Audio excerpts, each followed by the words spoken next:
Analisis rekomendasi saham pada sektor konstruksi, properti, dan real estate periode 2023 di Bursa Efek Indonesia Tbk. Overview perusahaan sektor konstruksi, properti, dan real estate. Yang pertama, ada PT Metropolitan Land Tbk.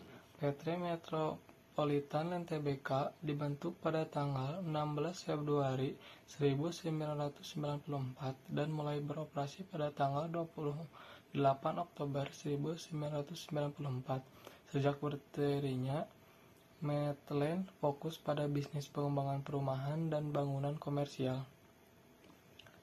Yang kedua, Jaya Real Property Tbk. PT Jaya Real Property Tbk didirikan pada tahun 1979 dengan nama PT Bintaro Raya. Perusahaan ini berganti nama pada tahun 1992 menjadi PT Jaya Real Property. Perusahaan mengembangkan kawasan residensial dan mengelola properti komersial di Jakarta Selatan dan Tangerang. Selanjutnya, ketiga, Plaza Asia Realty Tbk. PT Plaza Indonesia Realty Tbk didirikan pada tahun 1983 dengan visi yang kuat, mendidik celah pasar dengan membangun properti yang berkualitas tinggi dan prestisius di lokasi premium, mulai beroperasi sejak tahun 1990 sampai 1991. Perseroan memulai bisnisnya dengan mendirikan kompleks Plaza Asia yang terdiri dari Plaza Asia Shopping Center dan Hotel Grand Hyatt Jakarta. Sejak pembangunan kompleks Plaza Asia, komitmen terhadap gaya elegan dan integrasi yang telah dikenal pada beragam pengembangan properti yang berkelanjutan. Selanjutnya, analisis kinerja fundamental saham sektor konstruksi, properti, dan real estate. Yang pertama ada current valuation, adalah penilaian saat ini perusahaan untuk mengetahui kinerja perusahaan di masa mendatang.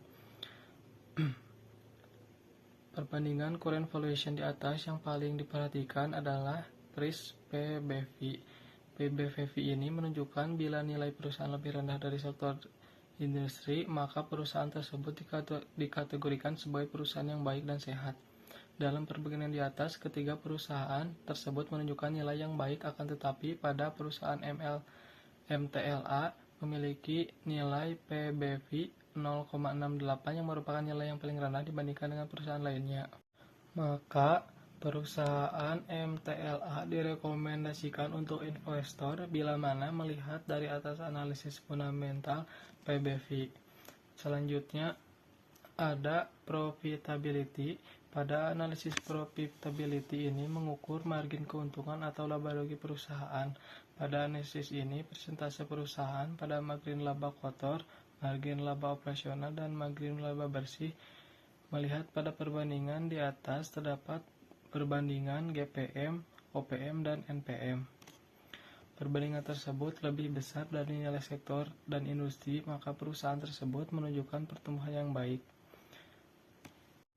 Pada perbandingan profitability menunjukkan nilai GPM industri sebesar 52,84% dan nilai sektor 53,84%. Nilai OPM industri sebesar 30,74% dan nilai sektor sebesar 30,74%. Nilai NPM industri sebesar 16,27% dan nilai sektor sebesar 16,27%. Dari tiga perusahaan tersebut dengan kode etimen MTLA, JRPT, dan PLIN yang menunjukkan lebih besar nilainya dari sektor industri adalah JRPT dan PLN. Namun nilai yang paling besar adalah PLIN, yaitu dengan GPM sebesar 89,19%, OPM sebesar 46,17%, dan NPM sebesar 40,46%. Yang ketiga ada manajemen effectiveness. Dari perbandingan di atas, nilai ROA ketiga perusahaan lebih besar dari nilai sektor dan industri. Namun pada sisi ROE, nilai ketiga perusahaan ada satu perusahaan yang di bawah nilai sektor dan industri, yaitu Plaza Indonesia Realty Tbk. Ketika saham yang dibandingkan, hanya ada satu perusahaan yang nilai ROE-nya lebih dari 10% dan lebih besar dari ROA-nya, yaitu perusahaan Jaya Real Property Tbk. maka dapat dinilai perusahaan Jaya Real Property Tbk dapat menghasilkan nilai saham yang terbaik dari ketiga perusahaan tersebut dan paling terbaik nilainya dari sektor dan industri. Yang keempat, ada solvency.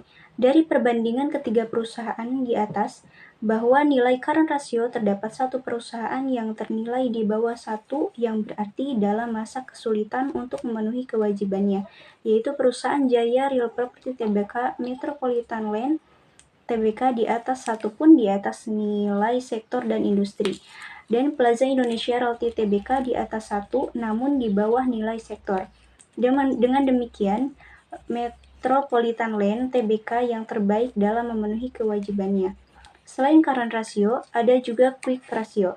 Terdapat satu perusahaan yang ternilai di atas satu, yang berarti bisa mendapatkan liquid yang besar dan dapat memenuhi kewajibannya, yaitu perusahaan Plaza Indonesia Realty Tbk, Metropolitan Land Tbk, dan Jaya Real Property Tbk ternilai di bawah sektor dan industri. Begitupun sektor dan industri serta perusahaan Metropolitan Land Tbk dan Jaya Real Property Tbk di bawah rasio 1. Dengan demikian, perusahaan Plaza Indonesia Realty Tbk yang terbaik dalam memenuhi kewajibannya dan memungkinkan liquid yang besar. Yang kelima, dividen. Dalam perbandingan di atas ketiga, perusahaan tersebut memiliki presentase di atas nilai sektor dan industri, dengan nilai perusahaan Metropolitan Land Tbk sebesar 2,46%, Jaya Real Property Tbk sebesar 3,64%, dan Plaza Indonesia Realty sebesar 5,76%. Maka dapat disimpulkan dalam perbandingan dividen yield ketiga perusahaan tersebut, Plaza Indonesia Realty Tbk yang paling besar dalam keuntungan yang diberikan perusahaan kepada investor. Yang keenam, ada price performance. Dalam perbandingan di atas, presentase setiap periode dapat periode yang paling besar adalah perusahaan Plaza Indonesia Realty Tbk dengan pengembalian harga 1 bulan sebesar 5,60%, 3 bulan sebesar 3,53%, 6 bulan sebesar 0,75%, 1 tahun sebesar min 14,56%, 3 tahun sebesar 7,76%, tahun ke tanggal sebesar min 2,22%. Harga tertinggi 52 minggu sebesar 3,100 dan harga terendah 52 minggu sebesar 2,400.000. Yang ketujuh, ada balance sheet. Pada sisi balance sheet, adanya analisis yang perlu dibandingkan, yaitu price book value, cash, total aset, dan total liabilitas. Price book value pada nilai industri dan sektor terdapat kesamaan, yaitu sebesar 8,119 miliar, pada perusahaan Metropolitan Land Tbk sebesar 5,004 miliar. Nilai tersebut di bawah industri dan sektor. Pada perusahaan Jaya Real Property Tbk sebesar 6,460 miliar dan pada perusahaan Plaza Indonesia Realty Tbk sebesar 10,589 miliar. Nilai tersebut di atas industri dan sektor sehingga bisa dikatakan perusahaan yang terbaik dari industri dan sektor tersebut. Yang kedelapan, ada income statement. Pada perbandingan di atas, EPS atau earning per share, industri dan sektor nilai yang sama, yaitu min 36,79%.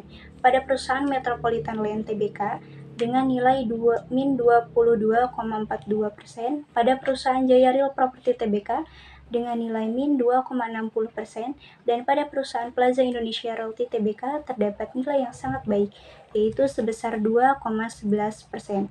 Hal ini menunjukkan EPS industri dan sektor banyak sekali perusahaan di bawah satu, sehingga pada perbandingan tiga perusahaan ini hanya perusahaan Plaza Indonesia Realty Tbk yang mendapatkan nilai di atas satu, dengan perbandingan nilai industri dan sektor yang sangat signifikan. Kesembilan, ada cash flow statement. Cash flow statement adalah laporan arus kas yang terjadi pada kas operasional, uang tunai dari investasi, uang tunai dari pembiayaan, belanja modal, dan arus kas bebas. Dari beberapa perbandingan di atas, terlihat bahwa dari ketiga perusahaan tersebut, Jaya Real Property Tbk dan Plaza Indonesia Realty Tbk yang terlihat di atas rata-rata industri dan sektor, sedangkan Metropolitan Land TBK di bawah rata-rata industri dan sektor. Baik, untuk analisis terkait Metropolitan Land TBK atau MTLA ya, terlihat dari tren lain di atas, investor bisa menganalisis harga saham perusahaan MTLA pada bulan November sampai dengan Oktober tahun 2024. Nah, perusahaan MTLA yang seperti di atas mengalami penurunan antara Januari sampai dengan Juni 2024. Namun, perusahaan MTLA bisa menaikkan harga saham yang sangat jauh lebih besar dari bulan sebelumnya, yaitu sekitar senilai 4,50. Namun setelah naiknya harga pada bulan Juli, bulan selanjutnya mengalami penurunan hingga saat ini terjadilah grafik atau tren secara sideways, yang berarti kemungkinan besar untuk bulan November akan mengalami penurunan. Predik ini sesuai dengan pola sideways yang kemungkinan pola tersebut akan di reject dengan harga akan naik atau uptrend atau turun downtrend. Nah, mungkin segitu untuk MTLA. Kemudian yang kedua ada Jaya Real Property atau JRPT TBK. Nah, untuk perusahaan JRPT ini terlihat dari tren yang didapatkan pada bulan November tahun 2023 sampai Oktober tahun 2024.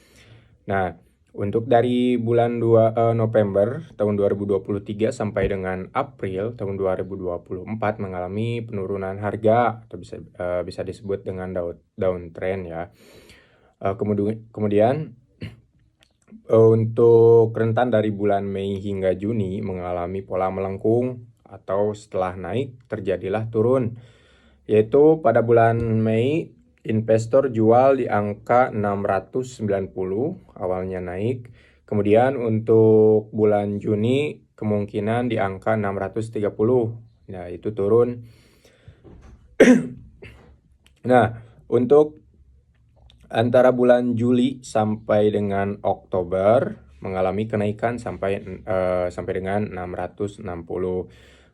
Kemungkinan besar prediksi yang akan dihasilkan pada bulan November 2024 akan naik karena pola kenaikan antara Juli sampai dengan Oktober tahun 2024 belum stabil sebagaimana harga pada bulan November kemarin 2023 senilai kurang lebih 700. Nah, mungkin segitu untuk yang kedua, Jaya Real Property. Kemudian yang ketiga atau yang terakhir ada Plaza Indonesia Realty TBK atau PLIN ya. Pada tren PLIN bahwasanya sudah jelas perusahaan ini mengalami penurunan. Boleh dilihat ya di sebelah sini, mengalami penurunan rentan dari 1 tahun dengan nilai pada November 2023 sebesar 3.000. Namun terjadi penurunan hingga saat ini sebesar 2.600. Pada tren PLIN bahwasanya sudah jelas perusahaan ini mengalami penurunan terus-menerus rentan dari 1 tahun ini. Dengan nilai pada bulan November 2023 sebesar 3.000, namun terjadi penurunan hingga saat ini sebesar 2.600. Nah, paling segitu saja ya. Boleh dilihat di sebelah sini bahwasanya mengalami penurunan untuk Plaza Indonesia. Yang selanjutnya ada rekomendasi saham sektor konstruksi, properti, dan real estate. Untuk yang pertama, rekomendasi pada kinerja analisis fundamental. Dapat disimpulkan bahwa ketiga perusahaan tersebut dikategorikan sangat direkomendasikan bagi para investor yang ingin membeli saham tersebut. Namun, jika dilihat dari akumulasinya, dari beberapa analisis fundamental ketiga perusahaan tersebut, perusahaan MTLA lah yang paling baik dan direkomendasikan karena PBV, ROA, dan ROE-nya yang baik diakumulasikan. Yang selanjutnya, untuk yang kedua, rekomendasi pada kinerja analisis teknikal. Bagi para investor yang menganalisis teknikal dari ketiga perusahaan yaitu MTLA, JRPT, dan PLIN, Yang paling terlihat baik dan mendapatkan tren yang baik di masa mendatang adalah MTLA dengan tren sideways, namun ada kemungkinan kenaikan akan terjadi. Sebagaimana analisis fundamental dan analisis teknikal dapat disimpulkan saham yang paling baik dari ketiga perusahaan tersebut yaitu MTLA, JRPT, dan PLIN. Maka MTLA lah yang paling direkomendasikan untuk investor yang akan membeli saham dan memungkinkan mendapatkan dividen yang lebih tinggi. Untuk yang selanjutnya yaitu kesimpulan. Kesimpulan yang pertama, sektor industri yang bergerak dalam bidang kepemilikan, pembangunan, dan penyediaan properti seperti tanah, bangunan, dan sarana prasarana. Seorang investor dapat menganalisis saham dengan analisis fundamental dan analisis teknikal. Yang kedua, analisis fundamental adalah analisis yang digunakan oleh investor yang memiliki tujuan investasi saham jangka panjang dengan cara mengukur kinerja keuangan, kondisi keuangan perusahaan, kondisi industri, dan sektor terkait, serta analisis terhadap ekonomi makro dan mikronya. Analisis fundamental yang digunakan yaitu price book value atau PBV, earning per share atau EPS, return on equity atau ROE, price earning ratio atau PER, return on asset atau ROA, dividend yield atau DY, net profit margin atau NPM, debit to equity atau DER, serta current ratio atau CR dan quick ratio atau QR. Yang ketiga, analisis teknikal adalah metode menganalisis saham berdasarkan pergerakan harga dan volume saham di pasar. Dapat menggunakan grafik, indikator, pola, dan trend line. Analisis teknikal dapat mengetahui arah dan kekuatan tren harga saham, serta menentukan waktu yang tepat untuk membeli atau menjual saham. Analisis teknikal ini bagi investor dapat memprediksi harga saham di masa mendatang dengan trend line yaitu uptrend, downtrend, dan sideways. Yang terakhir, rekomendasi saham sebagaimana yang telah dianalisis dari perusahaan MTLA, JRPT, dan PLIN. Sektor konstruksi, properti, dan real estate adalah MTLA yang menunjukkan PBV, ROA, dan ROE yang paling baik.